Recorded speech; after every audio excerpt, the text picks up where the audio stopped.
tardes a todos. Yo quisiera comenzar siempre pensando en los grandes amigos, hermanos, que pues realmente le debemos tanto por todo el trabajo desarrollado. Quisiera que nos pusiéramos de pie y vamos a rezar un Ave María por Lídice, por el señor Karakiri, el doctor, que pues el Señor les muestre el rostro de misericordia en esta situación de enfermedad. Dios te salve María, llena eres de gracia, el Señor es contigo.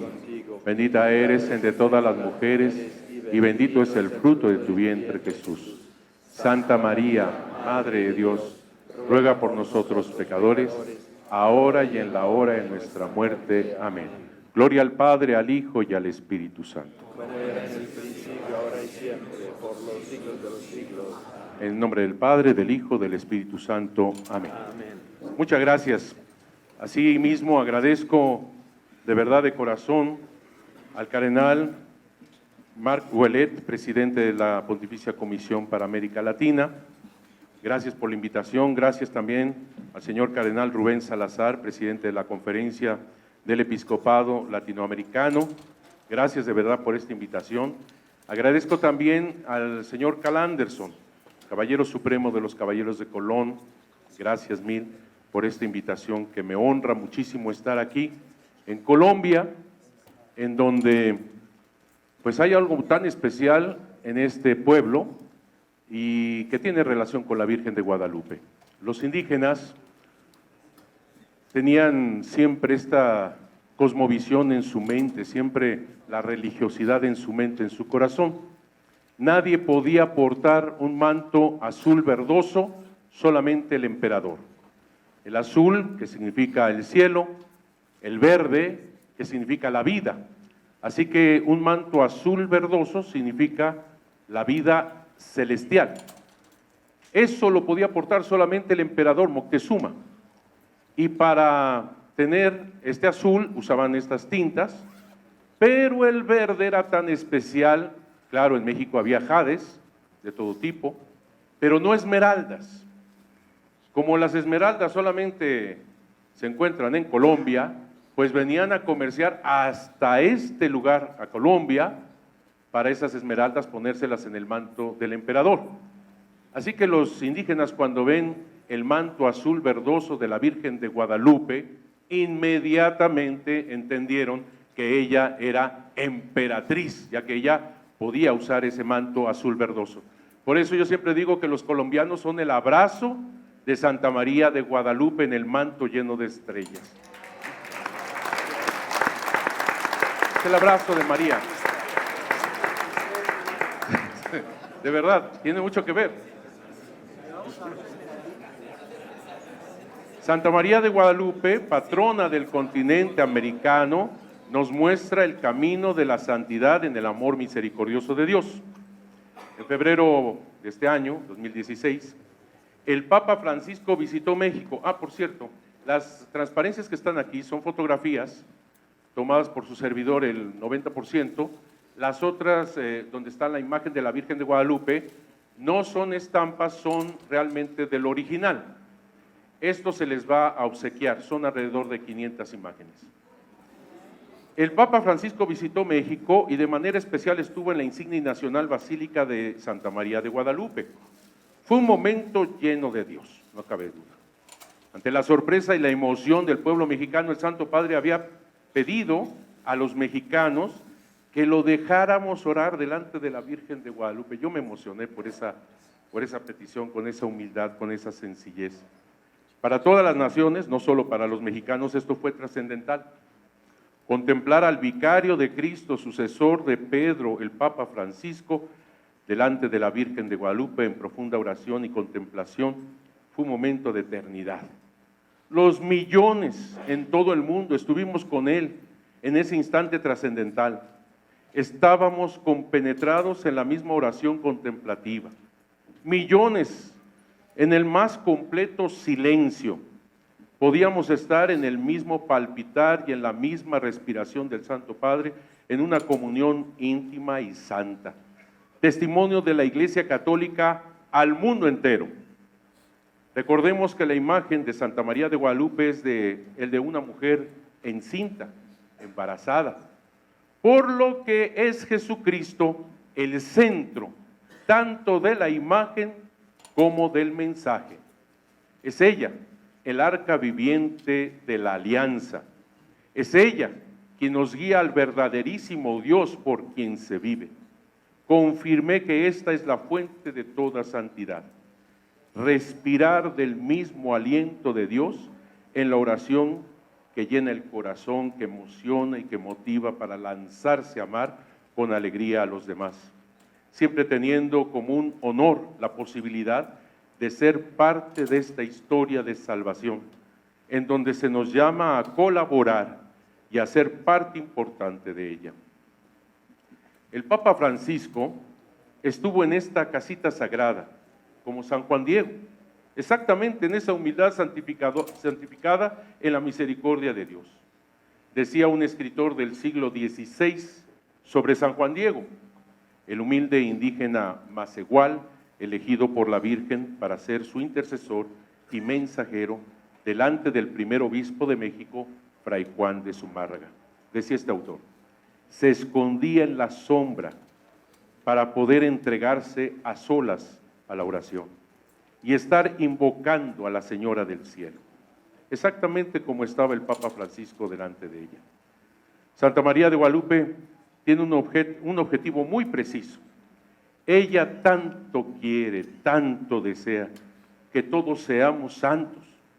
Y esto significa edificar su casita sagrada, templo del Espíritu Santo, templo del verdaderísimo Dios por quien se vive, templo, hogar, familia, civilización del Dios omnipotente. Todo eso significa, yo sé que en Estados Unidos al decir templo, más bien significa como sinagoga. Nosotros en América Latina, el decir templo, siempre tenemos en la mente que es iglesia católica, pero lo que ella, o como ella lo dice, casita sagrada envuelve todo, todo, en cuyo centro debe de manifestarse, ensalzarse, y quiero subrayar la palabra que ella dice también, ofrecerse al único y verdadero Dios y Señor, su amado Hijo. Templo que se edifica desde lo más profundo del corazón. Esta casita sagrada, así como el mensaje y la imagen portentosa de la Virgen de Guadalupe, son la misma Iglesia Católica, señal, testimonio del infinito amor misericordioso de Dios para el mundo entero. Así que el centro es Jesucristo, tanto de la imagen, del mensaje y de la casita sagrada. Todo está centrado en él. Para ubicar y entender este gran signo de la misericordia de Dios en el acontecimiento guadalupano y la misión tanto del laico San Juan Diego, subrayo, laico San Juan Diego, indígena macehual, vidente y mensajero de la Virgen de Guadalupe, como del humilde obispo, subrayo, humilde obispo, sacerdote consagrado para Dios y su comunidad, Fray Juan de Zumárraga, es importante tener en cuenta el contexto histórico en el que Dios interviene con su amor y su misericordia por medio de su madre, Santa María de Guadalupe. A algunos, cuando digo así, del santo humilde obispo, los desconcierto, porque siempre hemos tenido en la mente que supuestamente el que pues no fue muy correcto con Juan Diego fue el obispo. Quiero decir que eso es una mentira. Y no porque estén aquí varios obispos, sino es la verdad.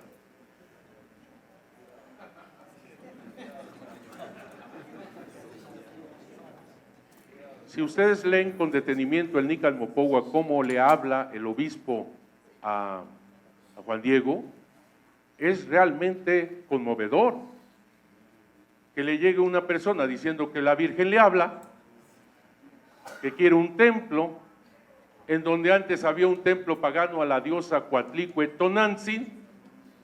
Yo creo que a muchos de nosotros nos ha pasado que llega gente diciendo que la Virgen le habla. Y obviamente decimos al secretario, por favor, tú, por favor, por favor. En el Nicalmopogua lo trata Zumárraga con toda delicadeza, respeto. Otra vez te escucharé con más calma. Otra vez desde el principio miraré cuál es tu voluntad, cuál es tu deseo. Con todo cariño, con todo respeto. Voy a decir una cosa aquí, me da mucho gusto decirla aquí.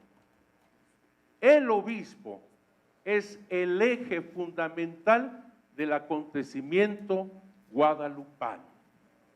Así, el obispo, porque es precisamente en un contexto en donde el obispo fue denigrado, humillado por sus mismos españoles católicos.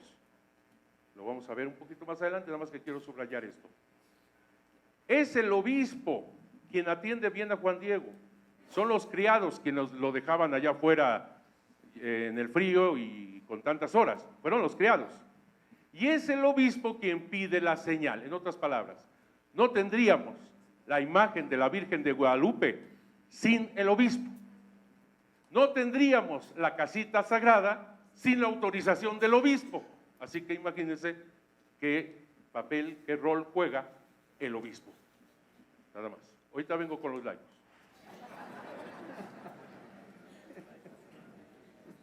Dios irrumpe en la historia humana en aquellos días del 9 al 12 de diciembre de 1531 en el Tepeyac, al norte de la Ciudad de México, logrando un mensaje que trasciende tiempos y espacios, y con ello llevando de la mano a todos sus hijos a ser protagonistas, no espectadores, sino protagonistas en esta historia que se vuelve historia de salvación.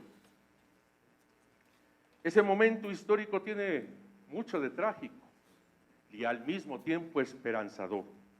Es decir, que en medio de la tremenda depresión indígena, en la que en el tiempo dramático de la conquista, en medio de una peste de viruela que diezmó a millones de indígenas, en medio de la decepción de constatar que de nada habían servido los sacrificios humanos que los integraba en la batalla cósmica para sustentar la vida como creían los indígenas. Una fuente histórica como Fray Diego Durán nos habla que para la consagración de la mitad del Templo Mayor en la Ciudad de México se sacrificaron cerca de 80,400 víctimas. Era un pueblo lo que se sacrificó solamente para consagrar la mitad del Templo Mayor. Ya se imaginarán cuando era la entronización del rey, cuando tenían tantas festividades. Y ahora ver que todo eso se despedazaba, de nada había servido. Asimismo, en el momento tremendo ante la conciencia inquieta de los españoles de la época, sus divisiones, su avaricia que hacía estragos y su soberbia que llegaba al punto de hacerlos destruirse entre ellos mismos, a tal grado que incluso intentaron asesinar a su propio obispo español, Fray Juan de Zumárraga.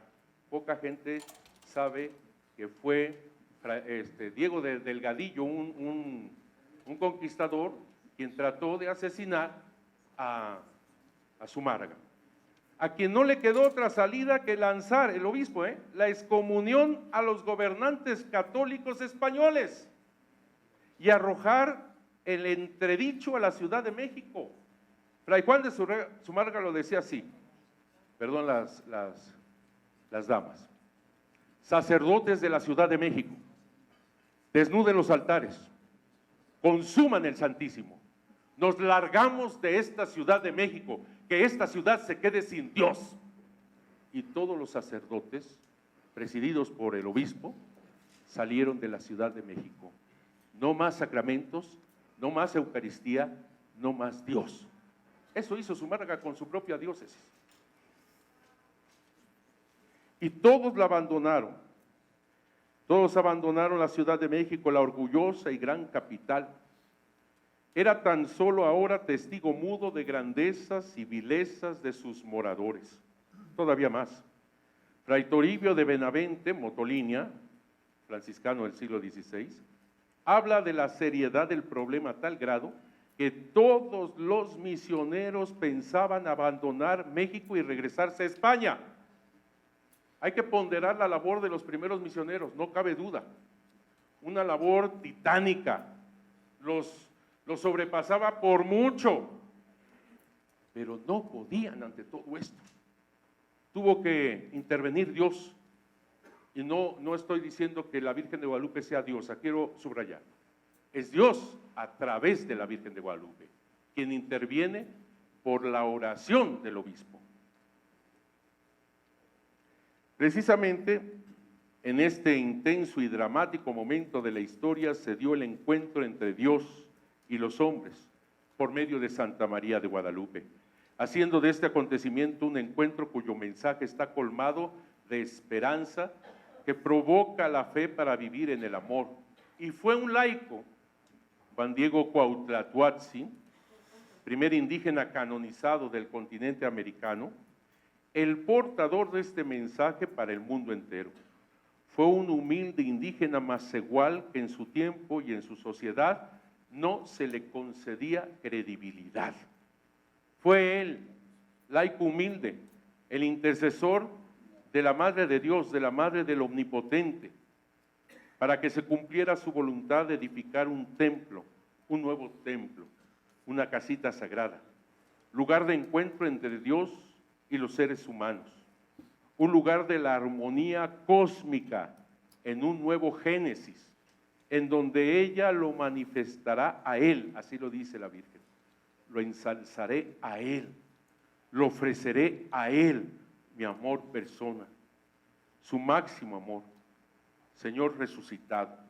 O como dice el Papa Benedicto XVI, el resucitado es el nuevo templo, el verdadero lugar de contacto entre Dios y el hombre. El mensaje es para todos, pero obviamente solo los humildes como San Juan Diego son capaces de poderlo entender, hacerlo suyo y entregarlo con flores y cantos de un actuar cotidiano en el amor misericordioso, cuya fuente es el mismo Señor Jesucristo por medio de María, la valiente niña del cielo que dijo sí al Señor, una mujer. Dice el Papa Francisco, delante de Dios solo se permanece si se es pequeño, si se es huérfano, si se es mendicante. El protagonista de la historia de salvación es el mendigo. Como todo acontecimiento salvífico, el guadalupano, si bien se verifica en un momento histórico, del 9 al 12 de diciembre de 1531, y en un lugar determinado, el Cerro del Tepeyac, trasciende fronteras, culturas, pueblos, tradiciones, costumbres, llega hasta lo más profundo de todos. Además, toma en cuenta la participación precisamente de este ser humano, concreto, histórico, con sus defectos y virtudes, con sus vacíos y limitaciones, para que con su intervención todo trascienda. Una de las más claras manifestaciones de que en realidad se trata de un acontecimiento salvífico es la conversión del corazón. Es el mover en un verdadero arrepentimiento al ser humano desde lo más profundo del corazón, del alma, del espíritu y de la razón, como fruto de este encuentro con Dios, quien siempre toma la iniciativa para que seamos santos, haciendo realidad una vida plena y total, dándole todo su sentido. Después de la aparición de la Virgen de Guadalupe, y yo diría mejor, después del encuentro con Dios a través de la Virgen de Guadalupe, se dio la conversión más grande en toda la historia de la Iglesia. En toda la historia de la Iglesia. No hay algo semejante. En 7 años, 9 millones. Algunos me dirán, hay una carta de Fray Juan de Zumárraga que habla, antes de 1531, sobre la conversión, y él dice ahí, 1 millón. Quiero decirte que esas conversiones, antes de la aparición, efectivamente sucedieron. Claro, la labor de los misioneros es muy importante. Tenemos el bautizo de Juan Diego, Juan Bernardino, su tío, María Lucía, es antes de la aparición, gracias a esos misioneros. Pero también es cierto que muchos usaban sistemas un tanto extraños. El gran Fray Pedro de Gante secuestró a más de 1000 muchachos para convertirlos. Se convertían, y esto que estoy diciendo, ahí está la historia. Y otra cosa, se convertían por alianzas, se bautizaban, ok, pero me estás pidiendo casarme solo con una, no, ahí sí, me bautizo, pero, y fue después, además era la primera, o sea, la más, bueno, fue después de la aparición, cuando hubo una conversión que lloraban por el bautizo y se casaban solo con una y la primera, para que no les negaran el bautizo. Eso hizo Santa María de Guadalupe, una conversión de fondo, desde el corazón. La Virgen de Guadalupe nos conduce siempre a Él, a su Hijo Jesucristo. Ella es la estrella de la primera y la nueva evangelización. Por ello, en la conferencia de Aparecida, Brasil, los obispos afirmaron: María, Madre de Jesucristo y sus discípulos, ha estado muy cerca de nosotros, nos ha acogido, ha cuidado nuestras personas y trabajos, cobijándonos, como a Juan Diego y a nuestros pueblos, en el pliegue de su manto, bajo su maternal protección. Le hemos pedido como madre, perfecta discípula y pedagoga de la evangelización, que nos enseñe a ser hijos en su Hijo y hacer lo que Él nos diga. Hasta aquí la cita. Esto es lo que tanto desea ella, una casita sagrada en cuyo centro está Jesucristo, Eucaristía. Gracias a esto, ahora entiendo por qué la conversión. La Virgen de Guadalupe se centra en la Eucaristía. Dios, que se entrega de una manera muy especial en la Eucaristía, sacramento central de esta casita sagrada, de este templo. Los indígenas creían que había que ofrecer corazones y sangre a los dioses para que el universo pudiera continuar con vida. Pero Santa María de Guadalupe les enseña que no son ni su sangre, ni sus corazones los que sustentan a esos ídolos, sino que es su Hijo quien se entrega en la cruz, en un verdadero sacrificio pleno y total, solo por amor, que es su Hijo amado, Jesucristo, el único, máximo y eterno sacrificio que nos alimenta con su sangre, su corazón, su carne. Esto es la Eucaristía.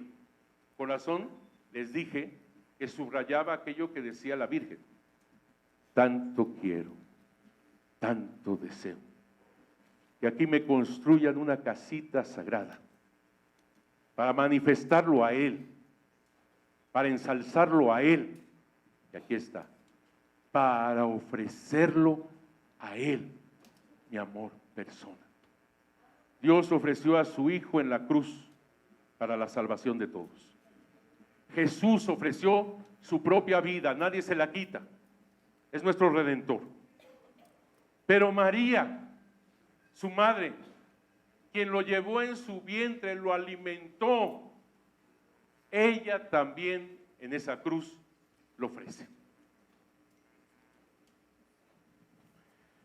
El Papa Benedicto XVI dice una cosa maravillosa: solo de la Eucaristía brotará la civilización del amor, que transformará Latinoamérica y el Caribe, para que además de ser el continente de la esperanza, sea también el continente del amor. Hasta aquí el Papa. Entre lo más importante, y que es de lo más novedoso de la reflexión, es el hecho de descubrir cómo Jesucristo se encuentra con el ser humano, por medio de Santa María de Guadalupe, en el preciso momento de las más importantes fiestas que celebraban los indígenas. bajo una, y lo pongo entre comillas, liturgia celebrativa muy semejante a la Pascua judía, ¿sí? Que es lo que Jesucristo lleva a la plenitud, tomando esa celebración en su propia persona. Él es la Pascua florida, ya que Él es el Cordero degollado, el Cordero de Dios que quita el pecado del mundo, que nos limpia con su sangre, que se sacrifica ofreciendo su vida en la cruz, signo del máximo amor por el ser humano. Y es precisamente desde esa cruz donde Él nos entrega lo más valioso y precioso para Él, su propia madre como nuestra madre. Dios, ante todo, es un Dios que ama, es un Dios que vence las tinieblas de la angustia y de la muerte con la luz verdadera. Es un Dios que nos entrega para siempre su bello canto eterno. Es un Dios por quien el corazón humano puede palpitar, o como también lo expresan los indígenas, el tener un corazón, ellos decían, endiosado. No soberbio, como lo podríamos malinterpretar, sino un corazón endiosado, ellos decían, lleno de Dios, pleno de su vida divina. El Papa Francisco lo expresa maravillosamente. Dice así: ante todo, la Virgen Morenita nos enseña que la única fuerza capaz de conquistar el corazón de los hombres es la ternura de Dios. Aquello que encanta y atrae, aquello que doblega y vence, aquello que abre y desencadena. No es la fuerza de los instrumentos o la dureza de la ley. Y esta frase que dice el Papa, bueno, sino la debilidad omnipotente del amor divino. ¿Cómo me ha calado esa frase? La debilidad omnipotente del amor divino. Es algo, se hace débil Dios cuando nos ama. Y sigue diciendo que es la fuerza irresistible de su dulzura y la promesa irreversible de su misericordia. De esta manera Jesucristo, el amor, pasó de la pasión a la muerte y posteriormente la resurrección. Él es la Pascua florida, nuestro Redentor y Salvador, el dueño de la vida. Así sucede exactamente en el mes de diciembre, en el momento de la aparición de Nuestra Señora de Guadalupe. Te digo, mujer de Adviento, mujer de esperanza, mujer del Apocalipsis, centrada totalmente en su amado Hijo. Ya que, como decimos, Jesucristo, el amor, se encuentra con el ser humano por medio de ella. Y en una forma de impresionante inculturación, que esta es la palabra clave, en el preciso tiempo cuando los indígenas celebraban las fiestas más importantes, como el mismo misionero franciscano del siglo XVI, Fray Toribio de Benavente Motolinia, compara las fiestas estas indígenas y así la llama como una especie de Pascua principal de los indígenas. Así se identifica a la fiesta indígena llamada Panquetzalistli. Y esto, para mí, es la clave de la inculturación de la Virgen de Guadalupe y no lo sabíamos. Cuando se canonizó San Juan Diego, 2002, no sabíamos de esto. Y para mí es la clave. Hagan de cuenta que se logra descubrir aquello que todo lo demás tiene sentido. La inculturación perfecta. ¿Por qué? Porque la fiesta de Panquetzalistli es el solsticio de invierno. El solsticio de invierno es cuando, así lo dicen los indígenas, cuando el sol está en las entrañas de la tierra y es el momento que gracias a sangre y corazón logra vencer el sol las tinieblas. Y gracias a que surge el sol en solsticio de invierno, otro ciclo de vida podemos continuar, otro ciclo de vida. Por eso es tan importante la fiesta de Panquetzalistli. Ojalá que lo repitamos por lo menos una vez. Panquetzalistli. Padre, yo quisiera, sí, no te preocupes. A ver, este lado, después de mí, Panquetzalistli. Perfecto, le sale de maravilla, el náhuatl les fluye. A ver acá, Panquetzalistli.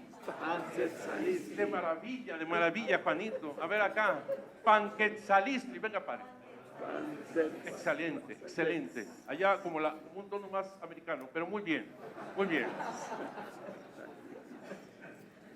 Por lo menos una vez que lo... Es importantísimo esto, padre, pero el solsticio de invierno no es el 12 de diciembre, es del 21 al 22, ya sé, pero recuerden que estamos en ciclo juliano, en calendario juliano, antes de 1582. El calendario europeo estaba equivocado por 10 días, no así los calendarios indígenas, con la pena para alguien que sea de la madre patria o de por allá, pero estaban mal, los calendarios indígenas perfectos. Así que el solsticio de invierno astralmente cae el 12 de diciembre de 1531. Y es tan importante esta fiesta de Panquetzalistli que se hacían cuaresmas. No es nombre que yo le haya puesto, ¿eh? Son los misioneros del siglo XVI que dicen eso, cuaresmas. Pero no tu cuaresma light, para que me entiendan del náhuatl, light, ¿no? No tu cuaresma light. 40 días, viernes, padre, no comí carne roja, pero ¿qué tal el salmoncito salpicado de camarones, verdad? O sea, los indígenas hacían para la fiesta de Panquetzalistli 80 días. Los 80 días, no solamente tus viernes, los 80 días a base de tortilla, sal y agua. Algunos morían en el intento. Y además hacían sacrificios y se autosacrificaban para ofrecer esta sangre a sus dioses. Con púas de maguey, sí entendemos, púa de maguey es como unas agujas largas así de la planta del maguey, se perforaban las piernas, los brazos, el labio, la lengua, las orejas y ofrecían esa sangre. Los sacerdotes indígenas, qué bueno, me da mucho gusto que los sacerdotes indígenas se perforaban con esa púa de maguey los genitales y se pasaban una cuerda de 10 metros. Eso por si quiere algún señor obispo implementar alguna cosa, ¿verdad? Esos seminarios que quieren ser muy autóctonos.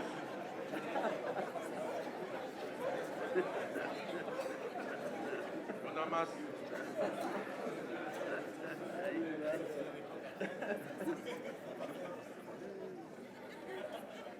recogían la sangre de los sacerdotes, de manera especial la sangre sacerdotal era importantísima, manchaban unos papeles y lo ponían como a manera de banderas para que la gente, los indígenas, entendieran el sacrificio que estaban realizando sus sacerdotes para que el sol pudiera darles una nueva vida. Qué interesante, qué importante, qué profundo que Dios ha elegido en esa perfecta inculturación exactamente tomar, no la fiesta de Panquetzalistli, sino tomar el anhelo, el deseo, lo que está hasta el profundo del corazón humano y llevarlo a la plenitud en Jesucristo nuestro Señor. Eso es lo que hace Santa María de Guadalupe. Lo digo como dice el Concilio Vaticano II. Toma las semillas del verbo, lo bueno, lo verdadero, que está ya plantado en todo corazón y lo lleva a la plenitud en Jesucristo nuestro Señor. Una cosa, esto no fue invento de ningún español, esto no fue invento de ningún indígena, es Dios, es el encuentro con Dios a través de la Virgen de Guadalupe. Otra cosa es que la sabiduría del pueblo, los humildes, la hayan tomado, la hayan metido hasta el corazón y lo hayan seguido. No viene de ninguna sabiduría indígena el acontecimiento guadalupano, viene de la sabiduría de Dios tomando ese corazón, tomando esas semillas del verbo y llevándolas a la plenitud. Ningún español podía haber inventado algo semejante, menos en un tiempo en donde ellos en sus calendarios están totalmente fuera de lugar. Ningún español de la época le llamaría a la Virgen de Guadalupe mi niña, mi muchachita, jamás. Un español del siglo XVI no le dice así a la Virgen. En cambio, los indígenas así la llaman, Socoyotita mía. Socoyotita significa el más querido, el más amado, mi consentido, mi muchachita. Eso, así se hablan, porque la Virgen de Guadalupe le dice así, Socoyotito mío. El indígena humilde le dice así, Socoyotito. Por favor, no vayan a bautizar a ningún niño con este nombre. Socoyote, no. Es el más querido, el más amado, el consentido, mi chiquito. Eso significa. Los papás le decían así a sus hijos chiquitos. Perdón que lo diga fuera de... Lo siento mucho los que están traduciendo. Los papás decían a sus hijos chiquitos, y evoca a la Virgen de Guadalupe, Socoyotito mío, Socoyotita mía, el nacido de mí, mi hechura humana. Tú eres mi collar de piedras finas, mi plumaje de quetzal. Pórtate bien, sé honesto, sé verdadero, sé de un solo rostro y un solo corazón.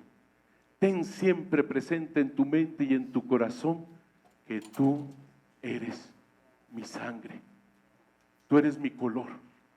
Ten siempre presente en tu mente y en tu corazón que tú eres mi imagen, tú eres mi pintura. Cualquiera que te vea a ti, me estará viendo a mí. Bueno, eso decían los papás a sus hijos chiquitos, a sus socoyotes. Santa María de Guadalupe realiza una perfecta inculturación. Ella solo toma aquellas características, semillas del verbo. Ella viene hoy con una verdad grande y poderosa, una verdad maravillosa. El verdadero Dios no está alejado, sino que viene en su inmaculado vientre para entregarse a ese ser humano. Un Dios que viene a darse en el único y eterno sacrificio, simplemente por amor. Como decíamos, ella es una mujer encinta, embarazada, así que ella no viene sola, es Dios mismo quien viene junto a ella, su madre, sagrario inmaculado del verdadero Dios. Una mujer que esperaba un bebé en la mentalidad indígena, era para los indígenas un bebé en ese vientre de esa mujer, de cualquier mujer, era ese bebé la síntesis de la energía dispersa en el universo entero, se hacía presente en esa vida, en ese vientre. La Virgen de Guadalupe no trae la síntesis de la energía dispersa en el universo, se lo dice a Juan Diego. Yo soy la madre del dueño del cielo y de la tierra. Aquí no traigo ninguna síntesis. Yo soy la madre del Creador. Así se lo dice con toda claridad. Y esta mujer de espera, de adviento, llega con aquel que se hace prójimo, Jesús, como dice el Papa Benedicto XVI. Ante la historia de un indígena, un ser humano, como todo ser humano, sediento del amor verdadero. El indígena en general guardaba un gran deseo de encontrar la verdad de Dios, como lo expresa el historiador Miguel León Portilla. Dice este gran estudioso: consciente el pensador náhuatl de que es muy difícil encontrar auténticas flores y cantos, tiene la esperanza de hallarlos algún día. La suprema misión del hombre náhuatl será descubrir nuevas flores y cantos. El simbolismo de su arte habrá de llegar hasta los más apartados rincones del universo, hasta lo más oculto de los rostros y los corazones, hasta acercarse a todos los enigmas, sin excluir al enigma de Dios. Hombres de acción y pensamiento se convertirán entonces en cantantes y poetas. El mundo será el escenario siempre cambiante que ofrece la materia prima de la que habrá de elaborarse los símbolos, asimismo cambiantes. El ser humano será poeta, cantante, pintor, escultor, orfebre o arquitecto, creador de un nuevo hogar cósmico en el que viven los símbolos portadores de un sentido capaz de dar raíz y verdad a los hombres. Hasta aquí Miguel León Portilla. Así Jesús, luz de las gentes, viene al encuentro del ser humano por medio de su madre al romper el alba de aquel sábado 9 de diciembre de 1531. En el cerro del Tepeyac, que significa cerro punta, y esto es muy importante, cerro corazón. Juan Diego contempló con asombro el rostro de la madre del verdaderísimo Dios por quien se vive. ¿Cómo no tenerles, no he encontrado otra palabra mejor, envidia a los laicos? Admiración, no se acerca. Envidia a los laicos, porque fue laico, el primero que escuchó la voz de María, al llamarlo con su propio nombre, Juanito, Juan Dieguito. Les recuerdo que la Virgen de Guadalupe habla en náhuatl, pero le está hablando con su nombre de pila, Juanito, Juan Dieguito. Pero le está hablando con el sentido náhuatl, en diminutivo, que en otras culturas no nos entienden. En América Latina todo lo hablamos en diminutivo, en el sentido de amor, cariño, dignidad. En otras culturas suena como desprecio. En nuestras culturas latinoamericanas todo es diminutivo. Padrecito, y te sale un tipo, ¿no? ¿Quiere usted un cafecito, lechita, azuquita, galletita? Ahorititititita se lo traigo, ¿no es cierto? Eso es muy latinoamericano, muy de nuestras raíces. Sí, en Perú nos gana. Ahí me decían padrecito, Eduardito, Chavecito, échate esa. O sea, todo era un chiquito, amor, cariño. Por eso los envidio a ustedes laicos, porque el primero que escucha la voz de María, cómo suena, es el laico. Al primero que le hace saber cómo es el paraíso, es cuando se transforma este cerro muerto, salitroso, pedregoso, sin vida, en un paraíso totalmente indígena, plumas de quetzal, jades, esmeraldas. Es el primero que escucha los cantos en el cerro, que para los indígenas es la voz de Dios. Es el primero que sube ante su llamado y es el primero que ve el rostro de María. Los indígenas no podían ver al rostro del emperador. En el momento en que veían el rostro del emperador los asesinaban. No se podía. Tomaban tierra del piso, le decían lo que tenían que decir al emperador y sin darle la espalda se retiraban. Cuando la Virgen de Guadalupe lo espera de pie y le dice: ven juntito a mí. ¿Cómo no tenerles envidia a ustedes laicos? El primero que sabe la misión de María es el laico. Tanto quiero, tanto deseo una casita sagrada. ¿Cómo no tenerles envidia, amigos? Laicos, estoy diciendo laicos. Cuando le dice: tengo el honor y la dicha de ser tu madre. El obispo lo tiene que saber después por boca del laico. Juan Diego, laico, indígena, humilde, sencillo, pobre, lo sabe directamente de ella. Y a través de ella es Dios la fuente de todo esto. Cuando ella dice mi venerable palabra, mi venerable aliento, en la mentalidad indígena no creas que está venerándose, se está autovenerando, no. En la mentalidad indígena cuando decían mi venerable aliento, se tiene que traducir aquella fuente que hace venerable mi aliento. Se está refiriendo a Jesús. ¿Cómo no tenerte envidia? En vez de que la Virgen se haya plasmado su imagen en una casulla, en un alba, en una estola. Tuvo que elegir una tilma humilde, sencilla, una tilma de un laico. Es algo que realmente los laicos en el encuentro de Dios a través de la Virgen de Guadalupe son bendecidos por todo. Por cierto que yo no sé por qué Juan Diego no le dijo al obispo esa parte de darle vuelta al cerro. Eso es, no lo sé.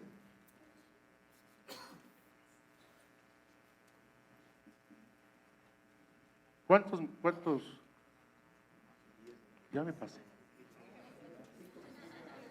No puede ser. ¿Ya? Le damos permiso de 5 minutos más, ¿no? No, adelante, adelante. 10 minutos tiene, 10 minutos. 5 minutitos.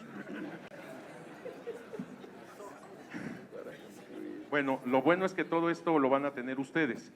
Quiero entonces retomar una cosa de la inculturación de la Virgen de Guadalupe que para mí es maravilloso, para que vean la manera de inculturar. Ella no toma lo idolátrico, no toma nada de lo idolátrico, cosas por el estilo. No, ella va hasta el fondo y toma lo que está sembrado en el corazón. Netzahualcóyotl, uno de los reyes sabios, recordemos que Netzahualcóyotl no es azteca, no es mexica, mexica azteca es lo mismo, no es azteca, es tolteca. Los toltecas eran los sabios, es un poco como lo greco-latino. Lo greco tiene fama de sabio, lo latino de dinámico, algo así son los tolteca y los aztecas. Juan Diego es tolteca. Netzahualcóyotl, del rey este que te digo, de Texcoco, de mentalidad tolteca, había, en su sabiduría, había llegado a creer en un solo Dios, pero todavía no es el verdadero Dios. Ojo con esto, aunque lo llama así, no es el verdadero Dios todavía. Y él le dice: ¿dónde estás tú, Tloquenahuaque, Ilpamenohuani, Teyocoyani, Moyocoyoche? Estas palabras no son dioses, sino es como decir el eterno, el omnipotente, el dueño del cielo. Y decía así Netzahualcóyotl: ¿dónde estás tú, Tloquenahuaque, Ilpamenohuani, Teyocoyani, Moyocoyoche? ¿Por qué te has alejado de mí? ¿Por qué me has abandonado? ¿Dónde estás tú, Tloquenahuaque, Ilpamenohuani, Teyocoyani, Moyocoyotzin? ¿Cómo quisiera cantar tus flores? ¿Cómo quisiera ver tu rostro? Pero tú me has lanzado a este mundo solamente para morir. Tú te ríes de mí. Tú te burlas de mí. Te ríes cuando me voy haciendo anciano. Te burlas cuando cada vez estoy más y más enfermo. Te ríes porque me voy acercando a la muerte. ¿Para qué me diste la vida tú, Tloquenahuaque, Ilpamenohuani, Teyocoyani, Moyocoyotzin? Cuando quiero tomar la flor de mi vida en mi mano, se muere. ¿Podré llevar esta flor de mi vida allá donde tú estás? ¿Dónde estás tú, Tloquenahuaque, Ilpamenohuani, Teyocoyani, Moyocoyotzin? ¿Por qué me has abandonado? ¿Por qué me has dejado? ¿Por qué me has dado la vida si al final de cuentas voy a morir? María, cuando se presenta ante Juan Diego, mentalidad tolteca, le dice: yo soy María, la madre de Tloquenahuaque, Ilpamenohuani, Teyocoyani. Quiero, tanto deseo, una casita sagrada para ofrecerlo a Él, para manifestarlo a Él, para ensalzarlo a Él. Con eso está diciendo: el verdadero Dios no está lejos de ti, ni te ha abandonado. Él quiere cumplir su palabra. Yo estaré con ustedes todos los días hasta el fin del mundo. Con razón la Virgen le dice a Juan Diego: no tengas miedo. ¿Acaso no estoy yo aquí que tengo el honor, la dicha de ser tu madre? ¿Acaso no soy yo tu protección, tu resguardo? ¿Acaso no soy yo la fuente de tu alegría? ¿No estás acaso en el hueco de tu manto, en el hueco de mi manto, en el cruce de mis brazos? ¿De qué otra cosa tienes necesidad? Tu tío, tu anciano, que representa toda la cultura de Juan Diego, ya está bien, ya sanó. Es que ahí en ese momento es cuando Juan Diego toma la petición de la Virgen de ser su intercesor. A pesar de que él se había dicho, soy cola, soy ala, búscate otro. Y la Virgen le había confirmado, tengo a muchos, mi hijo, pero es necesario que seas tú personalmente. Y con esto termino. Cuando le dice la Virgen a Juan Diego, te ruego, te suplico, te imploro, que tú seas mi intercesor. Esto me cala acá, porque yo soy cura. Y yo me hinco delante de la Virgen de Guadalupe y le pido a ella que sea mi intercesora. La Madre de Dios, del cielo y de la tierra, el dueño del cielo y de la tierra, del universo entero, te pide a ti, laico, que sea su intercesor, para que el obispo, y solo el obispo, aprobara esta nueva civilización del amor de Dios. Ya escuchaste mi aliento, mi palabra. Anda, haz lo que esté de tu parte. Que Dios los bendiga y gracias de nuevo. Muchas gracias.